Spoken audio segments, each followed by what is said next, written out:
বলতে ভুলে গেছি। তো আমি এর আগের ভিডিও আপনাদের দেখাইছিলাম যে আমার দুইটা পেঁপে গাছ ছিল। পেঁপে গাছগুলো অনেক বড় হয়েছে, ফুল ধরে বাট পেঁপে ধরে না। তো আমার এই কারণে গাছ কাইটা লাইতে লইছিলাম, তো একটা গাছ কাইটা ফেলাইছি। তারপরে আচ্ছা বলতেছি, আগে দেখেন যেটা হইতেছে আমার পেঁপে গাছটা। দেখেন কাইটা লাইছি, কত মোটা ছিল। তো এই যে পেঁপে গাছটা, এটা আমি কাইটা ফেলাইছি, পাতা পুতা মরে গেছে গা।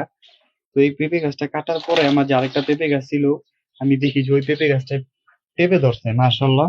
তো চলেন আমি আপনাদেরকে দেখাই যে আমার ওই পেঁপে গাছটা যে পেঁপে ধরছে।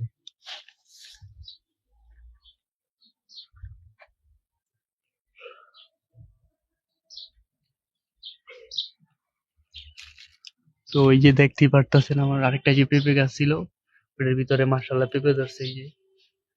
এই যে তো সবাই দোয়া করবেন যাতে এই পেঁপে গাছটায় মাশাল্লাহ আরো বেশি করে পেঁপে ধরে এবং এই পেঁপে গুলা যাতে বড় হয়, আর এই পেঁপে গুলা যাতে খাইতে পারি।